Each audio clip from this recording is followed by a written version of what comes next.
Shalom, family. It's good to see everybody here. I hope everybody's enjoying your day. It's about to get cold, and probably over half of the country is going in the deep freeze. Good part is we're being spared, so I'm real happy about that. So, we are going to talk about something that Donald Trump said recently, and he is claiming that if he don't win the election, there will be a bloodbath. And in all honesty, Donald Trump, I guess, is looking for January 6th, part 2. And some people thought it was about the immigrants. It's absolutely not. This is about Donald Trump. Okay? This is about Donald Trump. He is saying if he don't win, in other words, his MAGA followers are gonna be out in the streets fighting, and there will be a bloodbath. So I'm gonna go ahead, and before I play the video, I wanna make sure you all can see it. If you can see my screen, please give me a 1. I guess January 6th was not enough for Donald Trump. Okay. Thank you.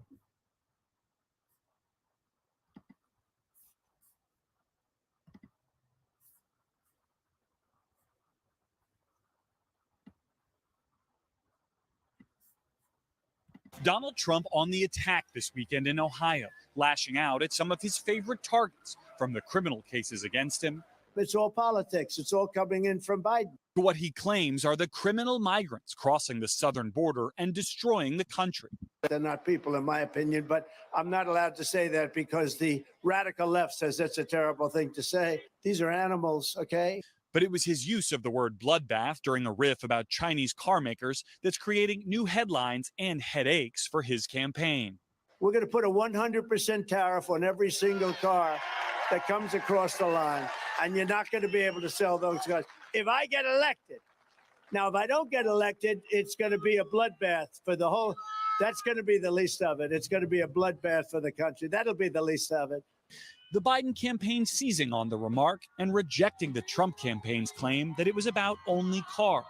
The idea that they're going to be able to spin their way out of this today is ridiculous, because every single day Donald Trump is promoting and endorsing and encouraging political violence on the stump. Elected Republicans largely shrugging off the comment, including Mr. Trump's former VP turned rival Mike Pence, who has said he will not endorse his former boss's re-election campaign. I see him departing from the mainstream conservative agenda that has defined the Republican Party over the last 40 years. Meanwhile, the Biden campaign announcing a record fundraising haul of $53 million in February, leaving the campaign flush with $155 million in the bank.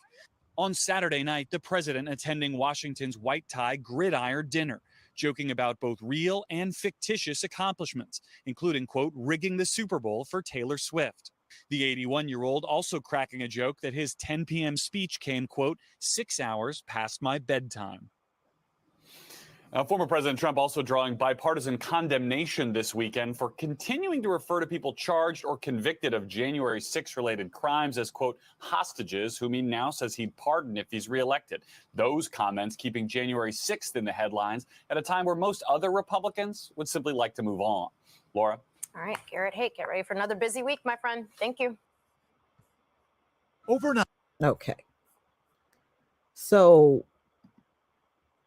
trust me, that was not about no cars. We know how Donald Trump rolls.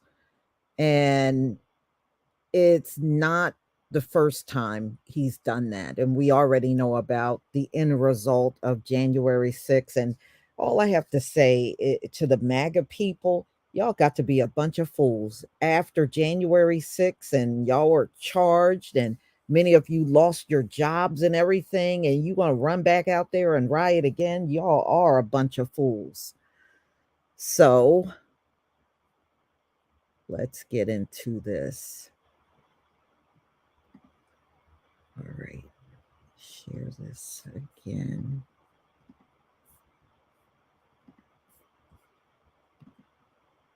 Okay.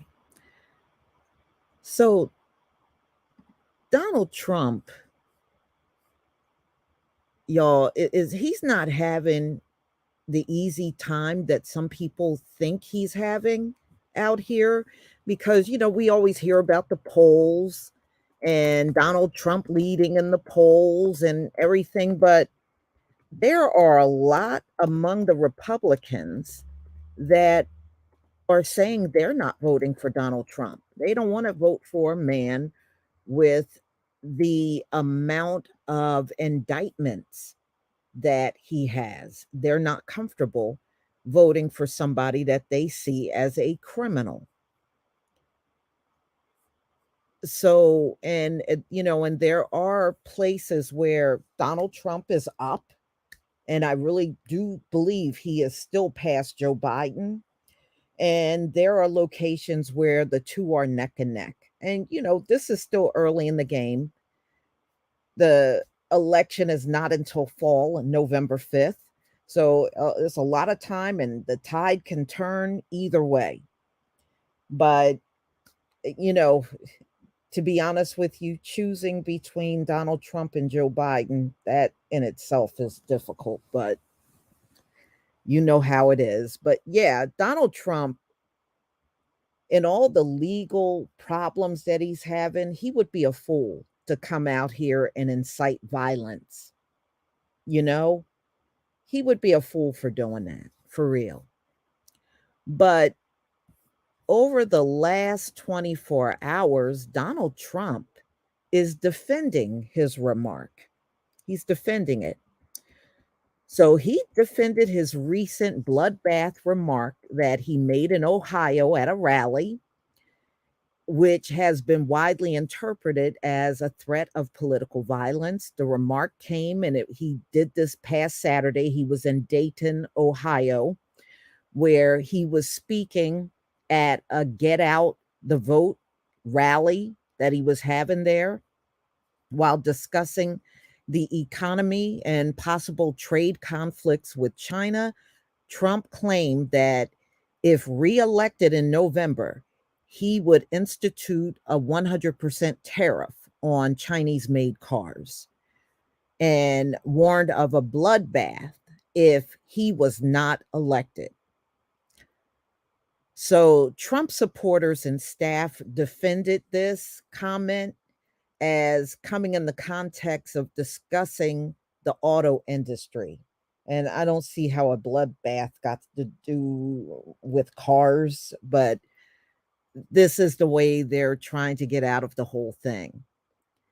So others interpret it as a threat of political violence, and he should lose re-election to Joe Biden.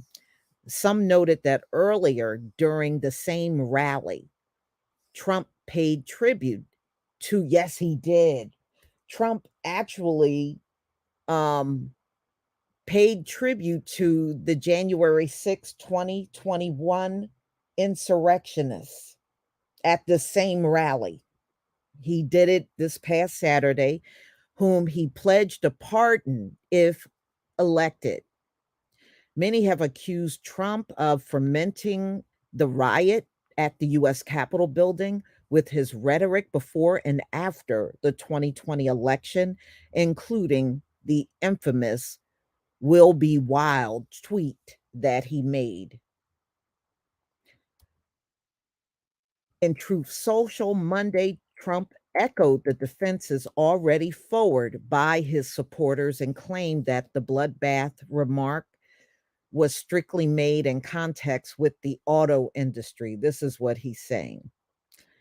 So he goes on, the fake news media and their Democratic partners in the destruction of our nation pretend to be shocked at my use of the word bloodbath, even though they fully understood that I was simply referring to imports allowed by crooked Joe Biden, which are killing the automobile industry. The former president wrote, the United Auto Workers, but not their leadership, fully understand what I mean. With the electric car mandate being pushed by Biden, there soon won't be any cars made in the USA unless I'm elected president, in which case auto manufacturing will thrive like never before. So among those who condemned Trump remarks, you heard some of it in the video, and a lot of the criticism was actually out on X. And people on X, it was a number of people claiming that Trump wants another January 6th. So, y'all, I mean, it will be a interesting matchup. I was talking about this yesterday with someone, and they were asking me, "How do you feel about a Trump Biden matchup?" I said, I would prefer to see two different people run, but hey, it is what it is. It's not like I'm voting for either one of them. So, you know, we'll see how it goes, because let's be real. Trump did not handle losing very well. That's partly why he's in a lot of the legal trouble that he's in today, because he was trying to manipulate the results of the election. And and you saw how badly he wouldn't concede. He kept going around saying every chance he could get the election was rigged, it was rigged. And he did try to manipulate Georgia into changing the result. And that was not the only state he was contacting to change the result.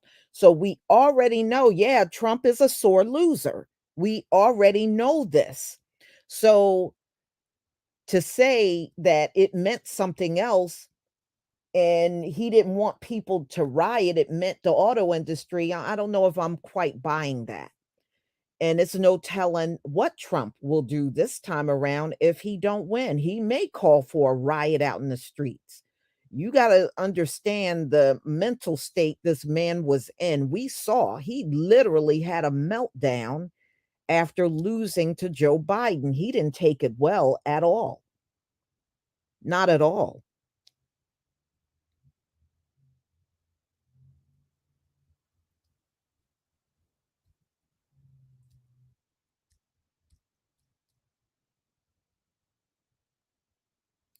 So, the bottom line is who knows how he's gonna react.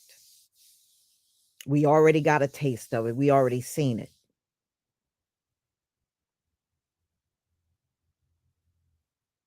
Mhm. Yeah. Well, of course all elections are rigged. I mean, when have they not been rigged in America? Of course they are. I mean, I would think most people know that by now. Your vote don't really count that much. It never did. At the end of the day, you got a small group that will select and deselect who the president is. They're not gonna let the people have any say. You don't have any say now. Look at how many people are complaining about all these migrants being here. You don't even have a say about that.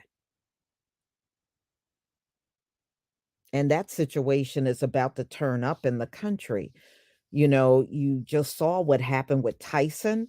There's gonna be more industries making that same move. You just keep your eyes on everything. Tyson is one of many that you're gonna see our people, and I was reading a lot of people in our community were working at that Tyson plant where they got rid of the US workers and brought in the migrants. It was a lot of our people in that plant, a lot, and that's a shame.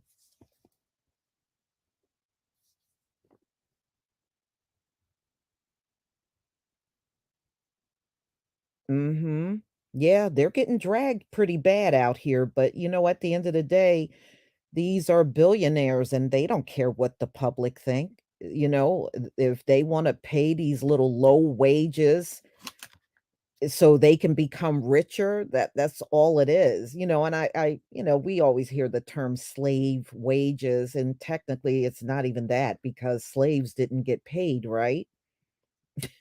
So their cheap labor is really the more appropriate term. It's cheap labor.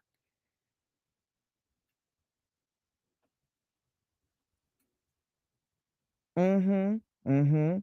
It's all the more reason if those of you that can get a side gig, especially if you work at a big corporation, if you can get some kind of side gig going in case they make the switch at the place you're working in, have something on the side where you can make money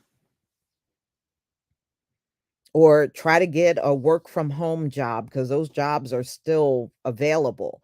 I see them when I go out and sometimes I'll look on some of the employment websites, and there's still a lot of remote work out there.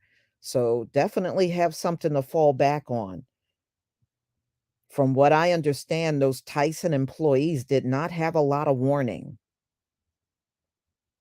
And I would not be shocked if that were the case. But and let's be real, y'all. We always talk about Donald Trump getting these folks out of here, these migrants out of here. But Donald Trump, when you look at his record at Mar-a-Lago, that's all Donald Trump hires. Donald Trump don't do nothing but hire illegals. He don't hire Americans. He do it himself. And actually that came out when he was still the sitting president. How in Mar-a-Lago, he always had all of these people, foreigners that would come down there and work. So, he's probably opposed to a lot of them being here, but he's definitely not opposed to hiring them because he's done it himself.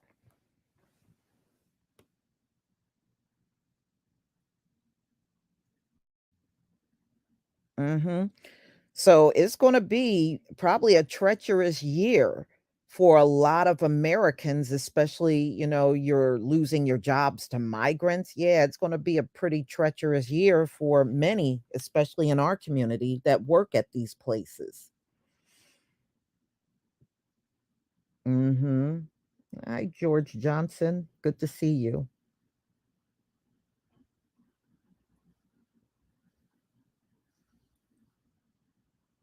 Mhm. Well, I was looking online, y'all, and there's quite a few, Americans that said they've been out looking for work, and some of the locations they applied for work said they need to speak Spanish. And I was like, "Really?" They said, "Yeah, people are starting to hear that more and more when they're out here, and it tells me those organizations probably got plans in place to bring in a lot of these illegals. That's why they're telling the people that they're about to hire, you need to know some Spanish too. So, oh yeah, yeah, there's a lot going on and it's going to really be exposed as we move along in this year. Definitely. Oh yeah, Joe Biden. I mean, I wouldn't even doubt if Joe Biden and Jill got them because Joe Biden got a mansion in Delaware. And I bet you the housekeepers and the people that work in the mansion probably are those folks. That's why he don't mind them being here.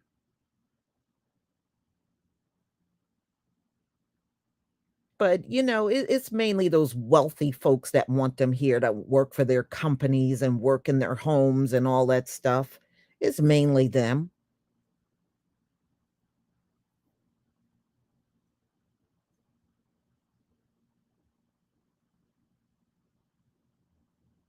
Yeah, and they said that's gonna that guy from Texas, I'm hearing you're gonna see that a lot more.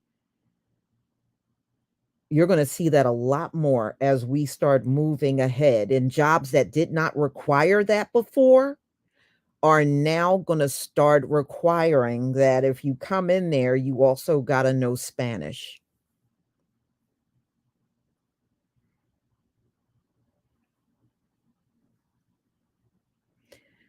You know what, Christopher, you know what the irony is about, what you're saying? You said, the white people will revolt. You notice they're not putting up much of a fight over all this money these migrants are getting and all the advantages that they're getting right now. You don't hear them saying anything. It's almost like they got stuff stored up for us, like pull yourself up by the bootstraps. And when you really think about it, y'all, we are the only group that have pulled ourselves up by the bootstraps for real. We're the only group that has done it in this country. The rest of these people here, they've gotten all kinds of helps and perks and things from the government that we never ever got. If anybody did pull themselves up by the bootstraps, it's us. As for everyone else that have come in here and these people, them folks, no, if you go back and look at the history, they had stuff on top of stuff thrown at them from this government. But every time we want something, it's always a boatload of excuses. So we had no choice but to pull ourselves up by the bootstraps, right? We had no choice but to do it because nobody was going to help us. If you try right now to go in a bank for a business loan, you can have the best of credit and you still won't get that business loan.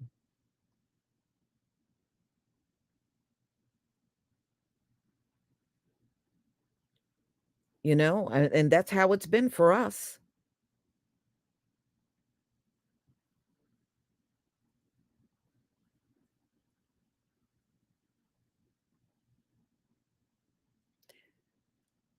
All right, y'all. So this is all I had for you today. And, if there's anything good coming out, and I think there is something that I might do a live stream tomorrow on, you'll see it posted.